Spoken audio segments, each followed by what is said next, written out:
Strategic steps to end acts of crime and criminality in the country for sustainable peace and prosperity, as President Muhammadu Buhari presides over National Security Council meeting. Office of the Accountant General of the Federation partners NTA an open treasury for accountability. Plus, situation report on the fire outbreak in Lagos. These and more on today's Panorama. I am Lydia Odijochi. Thank you for joining us.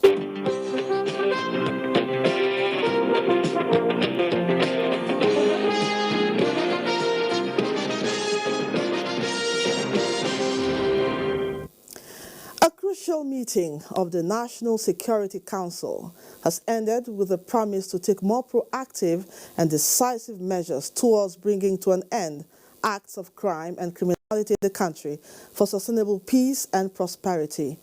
The strategic meeting presided over by President Muhammadu Buhari harped on the need for better collaboration and synergy between governmental agencies and the entire society in the task of securing the country.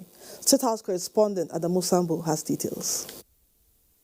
The National Security Meeting, which meets quarterly, is the highest security organ of the country responsible for coordinating policies on national security for sustainable peace, law and order.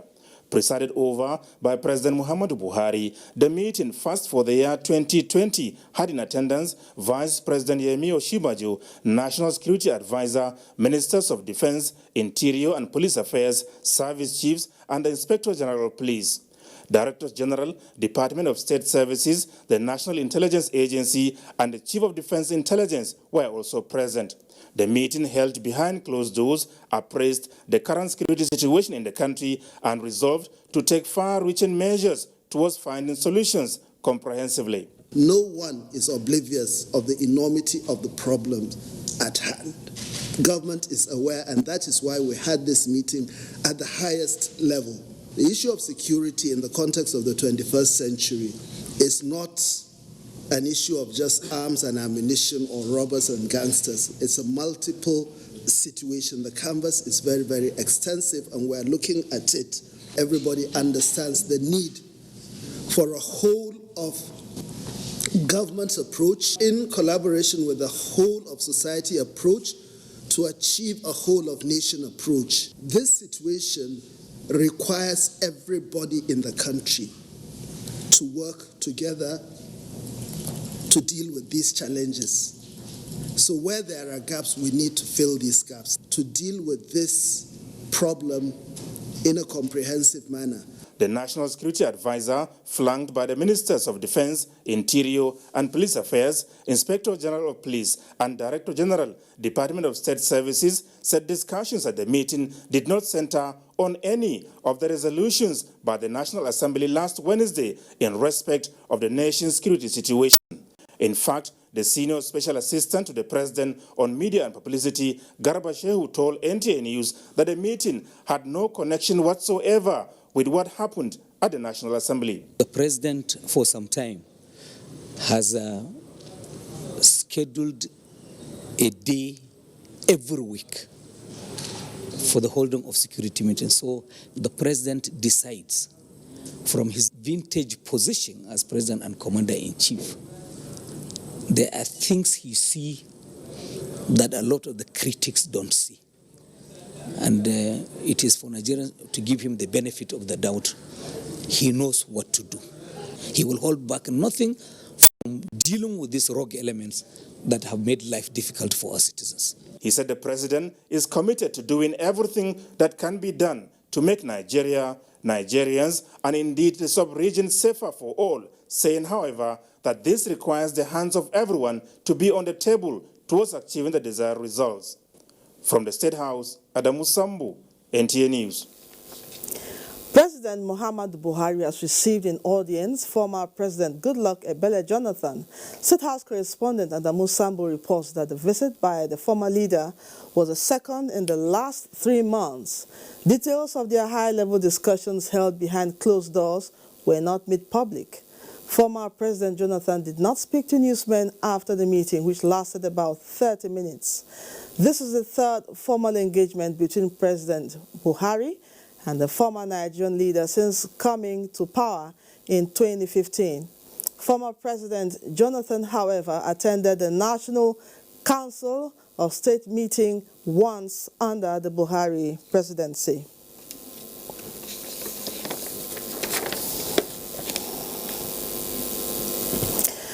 President Muhammadu Buhari says for the enormous task of nation building to be achieved, citizens of the country must work towards greatly enhancing their productive capacities. This, he said, is necessary towards creating a big, more promising and prosperous economy. The president was speaking at an audience with the 2019 National Productivity Order of Merit awardees. State House correspondent Adamu Sambu has the details. The 2019 National Productivity Order of Merit Award recipients were in the State House to formally appreciate President Muhammadu Buhari for the recognition and honor bestowed on them by the federal government, which they described as fulfilling. Mr. President, with the encouragement that you have given us, our pains will be relieved. And indeed, we want to emphasize that best help is self-help. As you have encouraged us, we will move out there to continue to work hard to support your commitment to Nigeria and Nigerians. President Muhammadu Buhari, who congratulated the awardees, said their recognition was based on nothing rather than their exemplary service, conduct, productivity, innovation, and excellence in their various endeavors. He described them as role models for all to emulate. I will take this opportunity to encourage our citizens, especially our youth, to emulate your actions as we continue to work together to build the Nigeria of our expectations. As a government, we shall continue to focus on providing a safe and secure nation with policies and programs that will bring prosperity to the masses. I am confident that this goal is achievable if we put our differences aside and work together in the spirit of cooperation. The federal government, President Buhari said, will continue to preserve the merit-based selection process of recipients so as to sustain the integrity and values of what he called the great tradition.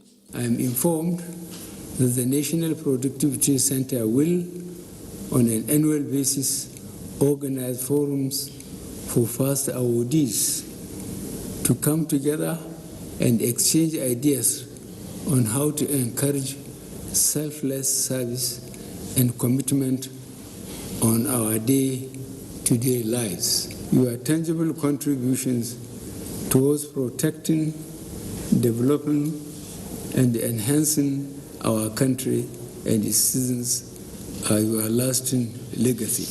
Records show that the 2019 awardees are diverse and outstanding, amongst them captains of industry, technocrats, public servants, media practitioners, and security officials. Conferment of the award on them is very significant. It's significant because for the first time, the Committee on the National Productivity Award paid particular attention to job creation in the economy of Nigeria. The National Productivity Order of Merit is one of the highest honors any nation can confer on its citizens. From the State House, Adamu Sambu, NTA News. You're still watching Panorama. We're about to now join Adeola Komi Akere, who is live at the Balogun International Market to tell us about the recent happenings after the fire outbreak. Adeola, if you are there and you can hear me properly, what is the situation right now?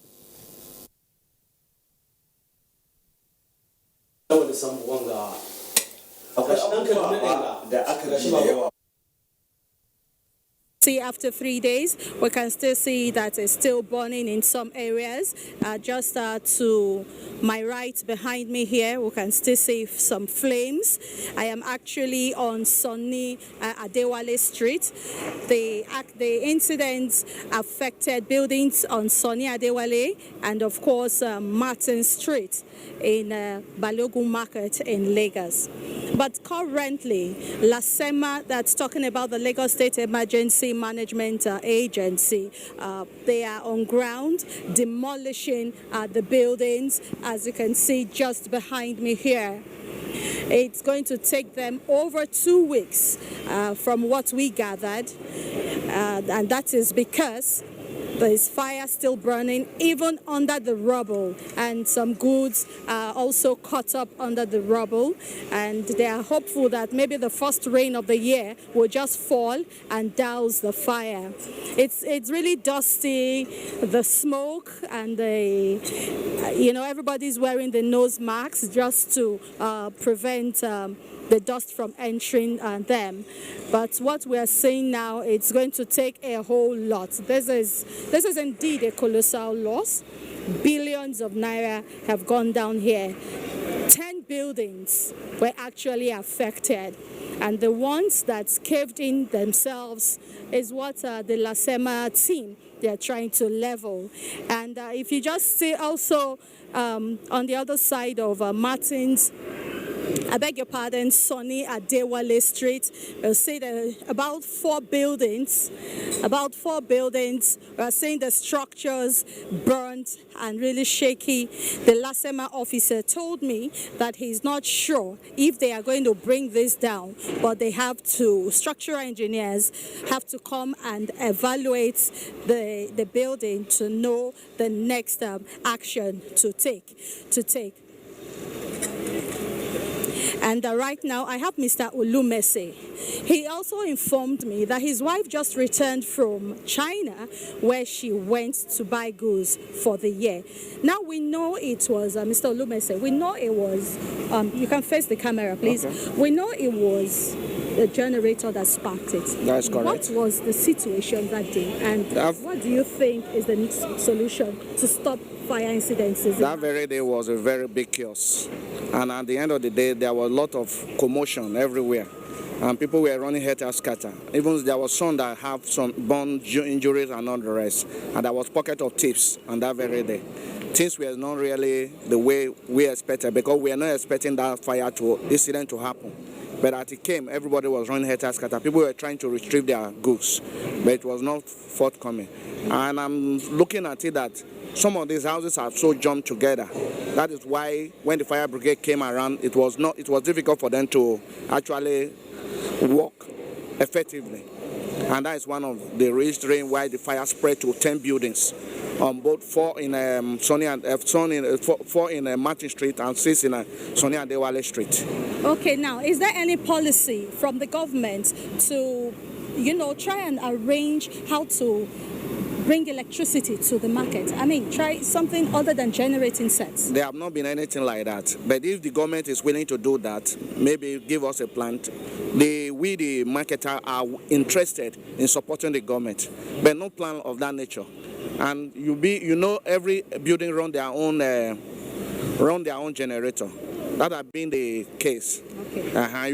And this very session, they are dealing on clothes. Majority of them is dealing on clothes. And immediately fire enter one shop, it spread to other places. If the government can be kind enough to do something about the light in the general market, not even only Balogun, because an incident happened recently in December. Another one happened even before, on Monday of this very week, before it actually happened, it came into a very big disaster. Thank you, Mr. Olumese. Thank you very much. We hope that policy statements will be, made to take care of this. Well, we also gathered that in the last 2 days, 21 fire incidences was recorded by the Lagos Fire Service, and that goes to show that a lot of sensitization campaigns need to be done, because since the Harmattan set in, we've we've been recording fire outbreaks in Lagos State. And one other trader affected in this place, Amaka, is here. She's been standing by all morning, hoping against hope that, you know, they will see something to salvage while the caterpillars are demolishing.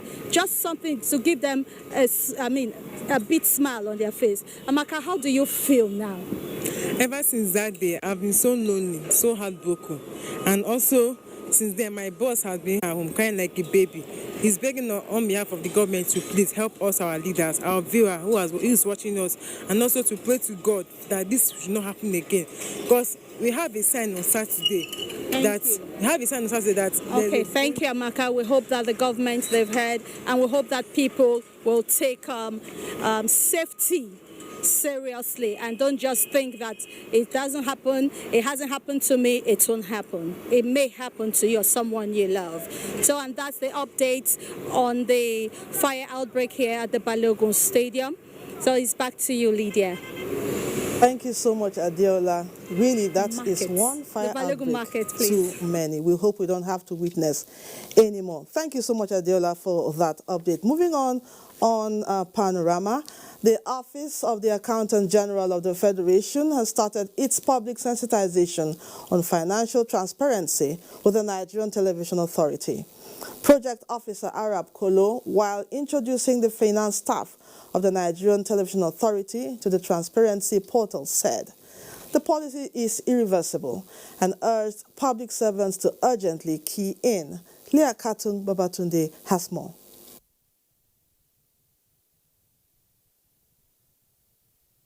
Transparency policy and portal that requires the publication of public finance information through the Open Treasury portal.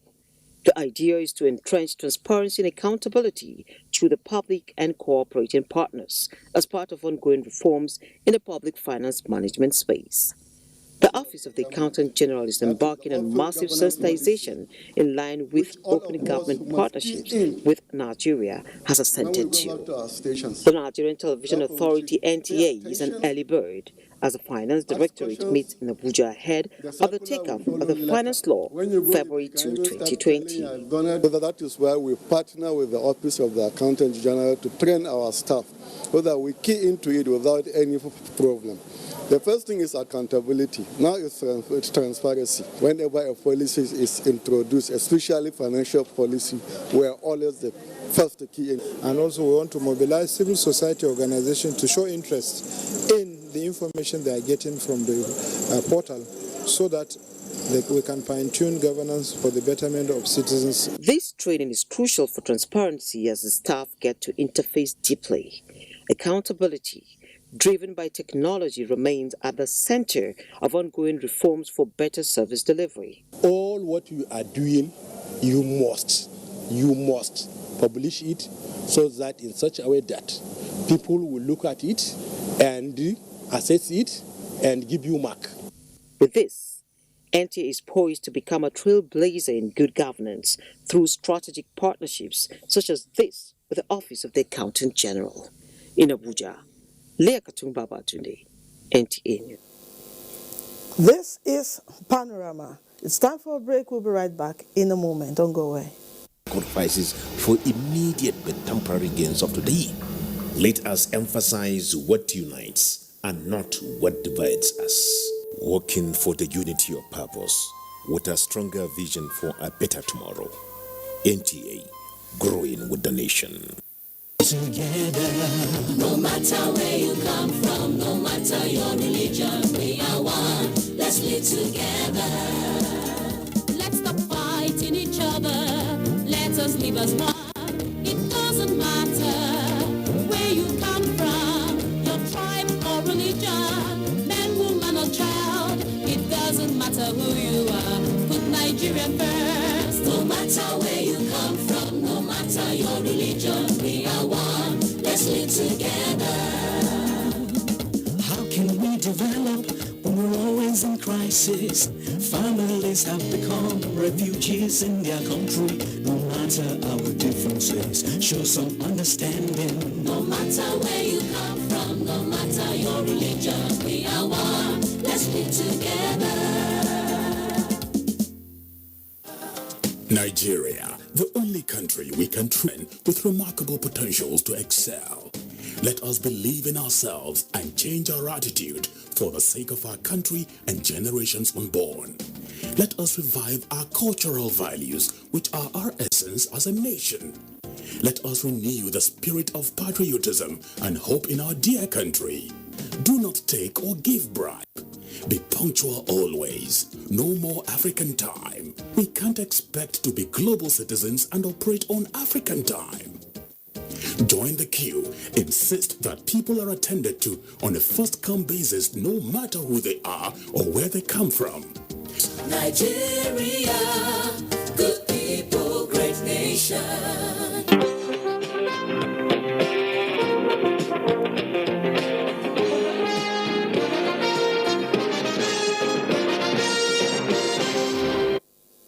Welcome back. Relief has been reaching the families of victims of attack in Quarters village of Bokos local government area to cushion the hardship they are going through. The recent coming from the lawmaker representing Plateau Central Zone, who berated the attack and lent his voice that the National Assembly will soon evolve necessary legislative instruments to intensify community policing as a mechanism in curbing these attacks on innocent Nigerians. Kim Gotts reports. Plateau Central Senatorial District has recently been under attacks, leading to loss of lives and property.